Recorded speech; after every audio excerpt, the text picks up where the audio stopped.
안녕하십니까. 2024년도 부동산 강제금의 권리 분석 강의 시작하겠습니다. 오늘의 강의 주제는 이른바 이제 영순위 채권이라고 부르는 조세 채권과 임금 우선 채권이 경매 절차에서 어떤 영향을 미치는지에 대해서 중점적으로 여러분들하고 같이 공부를 해보겠습니다. 보통 이 경매를 공부하시는 분들이 보면은 이 조세 채권이나 임금 우선 채권에 대해서 좀 굉장히 좀 낯설어 하는데, 요 두 가지 채권이 경매 절차에서 경우에 따라서는 상당히 큰 영향을 미치는 그런 채권입니다. 그러니까 뭐 신문이라든지 이런 매스컴에도 몇 번 크게 보도가 나고 그랬었는데, 아 저랑 같이 공부하시면서 이 리스크를 해칭하는 방법에 대해서 같이 공부하겠습니다. 자, 시작하겠습니다. 자, 압류등기. 압류등기는 결국 이제 조세 채권인데요. 어, 지금까지 저희가 압류라는 표현을 앞에서 많이 썼었는데, 그 압류라는 표현을 쓸 때는 그 압류라는 것은 경매 개시 결정 등기를 말했었습니다. 근데 여기서 말하는 조세 채권으로 인한 이 압류는 말 그대로 등기부의 압류라는 표현으로 나타납니다. 뒤에 이제 많이 보시게 될 텐데, 조세 채권이라는 것은 납세자가 세금을 체납할 경우 세무서장은 국세징수법 제45조나 지방자치단체장은 지방세징수법 제55조에 의거해서 세금 체납자의 부동산을 압류할 수가 있습니다. 예, 압류한다는 거는 압류등기가 결국은 그 부동산에 등기가 된다는 얘기죠. 그다음에 압류 이후 경매 절차나 공매 절차에서 부동산이 매각되고 매각대금이 납부되면 조세채권은 순위에 따른 배당금을 수령하고 압류등기는 소멸합니다. 그러니까 경매나 공매를 거쳤을 때 압류등기는 남는 잔존하는 것은 없습니다. 그다음에 이제 압류등기도 말소 기준 권리 역할을 합니다. 그러니까 전에 저희가 배웠었던 말소 기준 권리는 뭐가 있었죠? 근저당권, 그다음에 경매 개시 결정, 그다음에 가압류 이 세 개, 그다음에 이제 전세권은 제한적인 경우에 어, 말소 기준 권리로서 이 역할을 한다고 제가 설명을 드렸었죠. 여기 또 하나 나왔습니다. 압류등기. 여기 말소 기준 권리가요. 이 압류등기도 말소 기준 권리 역할을 합니다. 그래서 이 압류등기 이후에 설정된 모든 용익물권, 그러니까 이제 보통 이제 어떤 부동산을 사용할 수 있는 권리죠. 이게 이제 전세권, 지상권, 지역권, 임차권 이런 권리는 압류등기 이후에 등기가 됐다면 모두 매각으로 소멸합니다. 그다음에 조세의 법정 기일과 근저당권 설정일, 근저당권 설정일은 이제 전부 전세권일 경우엔 전세권 설정일, 주임법 또는 상임법상의 우선 변제권 취득일 등등이 되겠죠. 조세의 법정 기일과 근저당권 설정일을 비교하여 법정 기일이 앞서면 근저당권 또는 전세권이 먼저 설정되었더라도 조세 채권이 우선적으로 배당을 받게 된다. 요 내용을 한번 좀 다시 한번 다시 한번 좀 읽어 주십시오. 그다음에 조세 채권자가 배당 요구한 경매 사건에서 최선순위 전세권 등기, 임차권 등기가 존재하거나 주임법 또는 상위법상의 최선순위 대항력과 우선 변제권을 보유한 임차인이 존재하는 경우에는 조세 채권자와 배당에 따라서 미변제 보증금을 낙찰자가 인수하는 경우도 발생할 수 있으므로 특별한 주의가 필요합니다. 이 두 가지 문장이 이 두 가지 이 두 개의 문장이 굉장히 큰 의미를 가지게 되는데, 이 조세 채권은 좀 상당히 좀 특이한 그런 특성이 있습니다. 아주 좀 까다로운 그런 특성이 있습니다. 그 내용을 한번 공부를 해보겠습니다. 조세의 법정기일이라는 그런 개념이 있는데 조세의 법정기일을 한번 설명드리겠습니다. 조세는 우리나라의 조세는 뭐 국세, 지방세 뭐 포함해서 종류가 굉장히 많습니다. 뭐 진짜 상당히 많더라고요. 저도 뭐 그 경비 업무를 한 20년 같이 했지만 지금도 최근에도 보면은 처음 보는 세금이 나타나고 그러더라고요. 그래서 조세가 일단 그 부동산의 조세가 어떤 식으로 부과가 돼 나오는지에 대해서 한번 그 절차를 보겠습니다. 조세에 따라서는 어떤 조세는 납세 의무 성립이라는 그런 날이 있습니다. 그다음에 또 어떤 조세는 스스로 세금을 신고하는 그런 조세가 있습니다. 그래서 납세 의무 성립일이 만약에 이때 있었다면은 어, 그 이후에 납세 의무 성립일 이후에 세금 납부 고지서가 발송이 됩니다. 그다음에 세금 신고를 스스로 하는 그런 세금일 경우에는 자기 신고일 그날이 되겠죠. 요 두 개의 이 세 개의 개념이 있고 그다음에 이 이 날짜 이후에 세금 만약에 그러니까 이렇게 그 세금 스스로 세금을 신고하는 그런 세금이라든지 그러니까 스스로 세금을 계산해서 신고하는 그런 세금 그다음에 세금 납부 고지서가 나오는 그런 세금인 경우에 그 이후에 어느 정도 지나고 나면 이제 세금 체납이 발생을 합니다. 그러니까 물론 이제 이 납세자가 돈이 없어서 세금을 못 냈을 경우죠. 못 냈을 경우에는 요 두 가지 날짜가 어느 정도 지나고 나면 세금 체납이 됩니다. 그러면 국세청에서는 일단 이때, 그러니까 국세청이나 지자체에서는 이때, 이분이 세금을 안 냈구나. 그런 걸 인지하게 되고, 그 다음에 어느 정도 독촉 절차를 거칩니다. 그러니까 뭐 한두 번 정도 이제 뭐 세금을 납부하라는 그런 독촉장이 날아가겠죠. 그래도 안 되면은 체납자 부동산에 압류를 합니다. 그러니까 결국은 제가 이거는 날짜는 제가 이거 상당히 이제 편의적으로 써놨는데 결국은 어떤 세금 종류별로 그러니까 세금 종류별로 이런 날짜가 다 틀립니다. 물론 이제 일치하는 것도 있는데 그걸 일일이 세금 종류별로 찾아다니기는 그거는 너무 큰 노력이고요. 그러니까 그 개념이 이렇게 흘러갑니다. 어떤 세금이든 세금 체납이 있기 전에 그러니까 세금 체납이 있기 전에 이런 납세 의무 성립일, 그다음에 납세 의무 성립일 이후에 세금 납부 고지서 발송이 되고 그 다음에 체납이 일어나고요. 또는 스스로 세금을 신고하는 세금일 경우에는 어떤 신고를 해야 되는 어떤 그 날짜가 있고 이 날짜를 경과하면 어느 정도 지난 다음에 세금 체납을 과세 당국에서 인지하게 됩니다. 그다음에 독촉 절차가 한번 일어나고요. 그래도 안 냈을 경우에는 이렇게 체납자의 부동산을 국세청이나 지자체가 압류하게 됩니다. 그러면은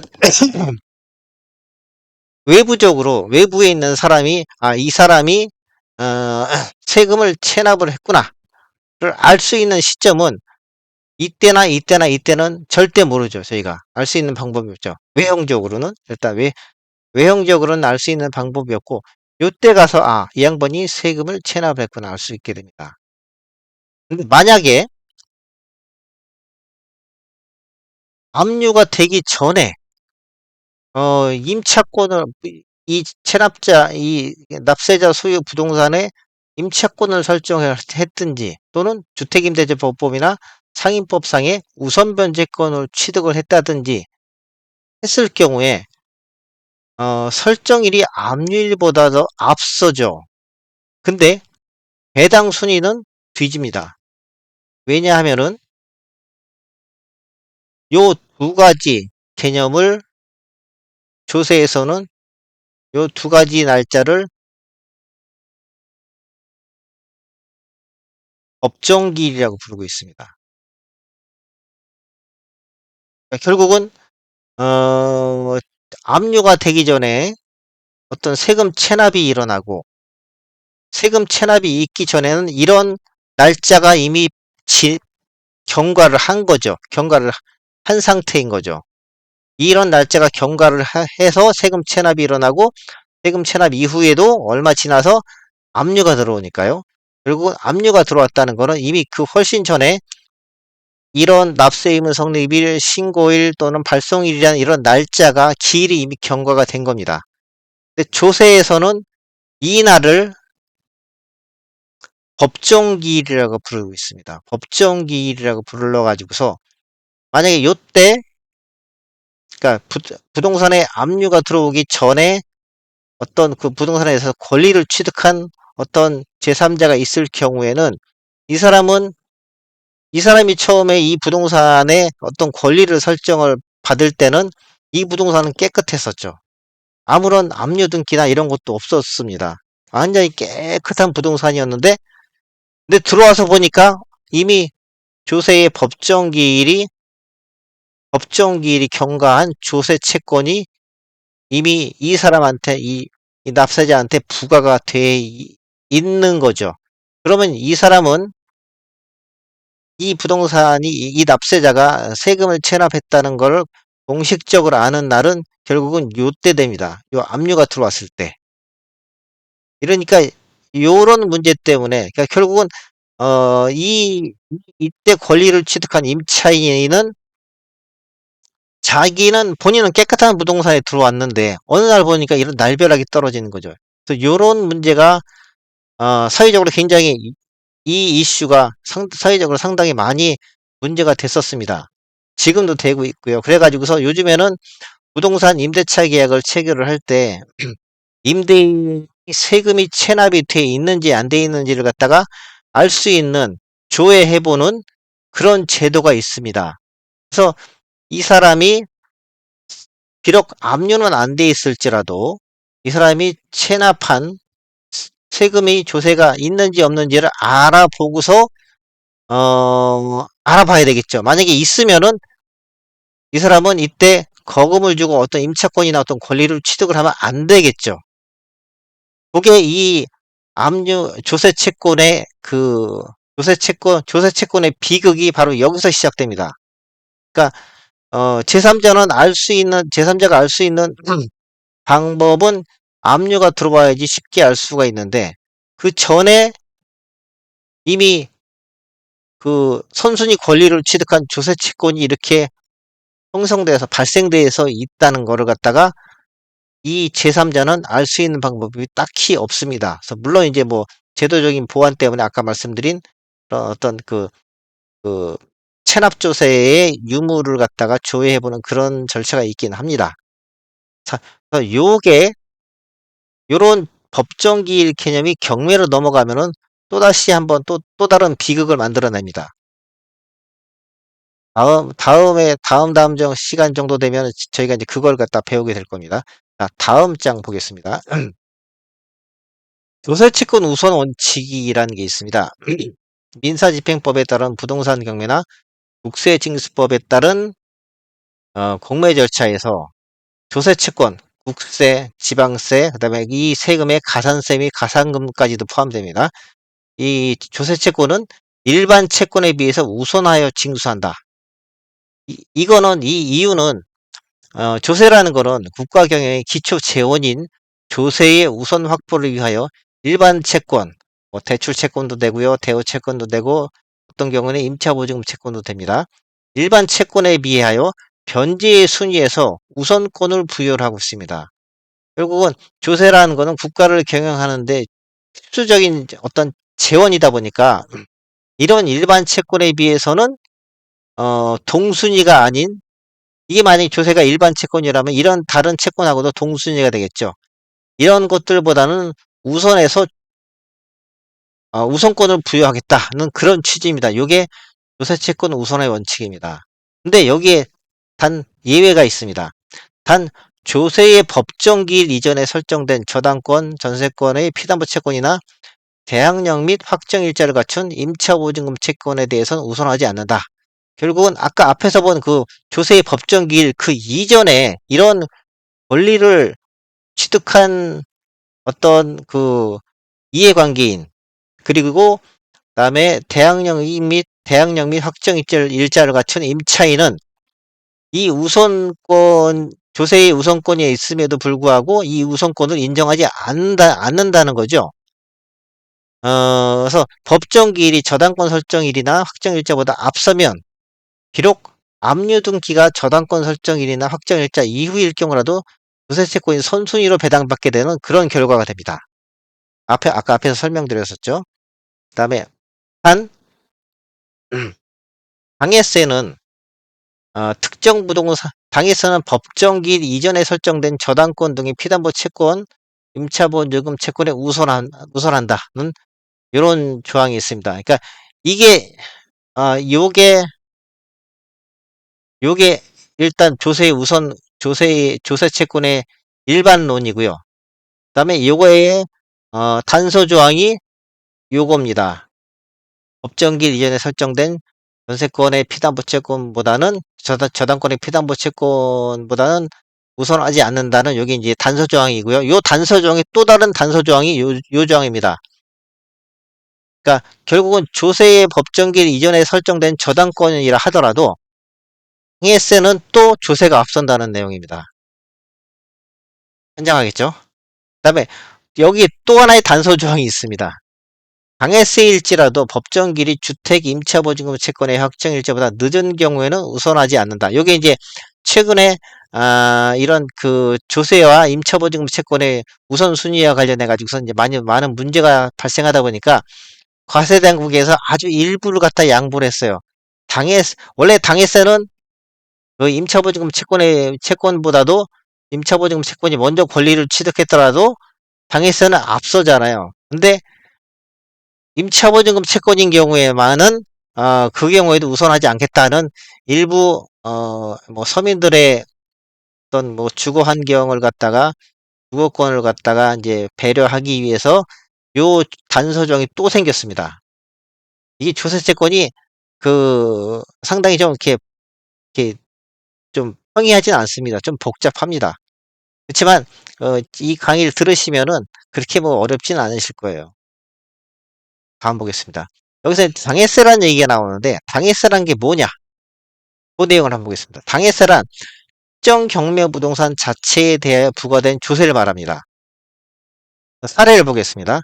A는 경기도 부천의 아파트 한 채, 그다음에 서울 용산의 상가 건물 한 채를 보유하고 있었고 서울 용산 상가 건물을 매각을 했습니다. 그런데 매각에 따른 양도소득세는 아직 미납인 상태입니다. 이 상태에서 남은 부천 아파트에 경매가 개시되었을 경우 세무서와 지방자치단체는 경매 절차에서 부천 아파트 자체에 부과된 재산세와 서울 용산 건물 매각에 따른 양도소득세를 청구하는데 이때 재산세를 당해세라고 부릅니다.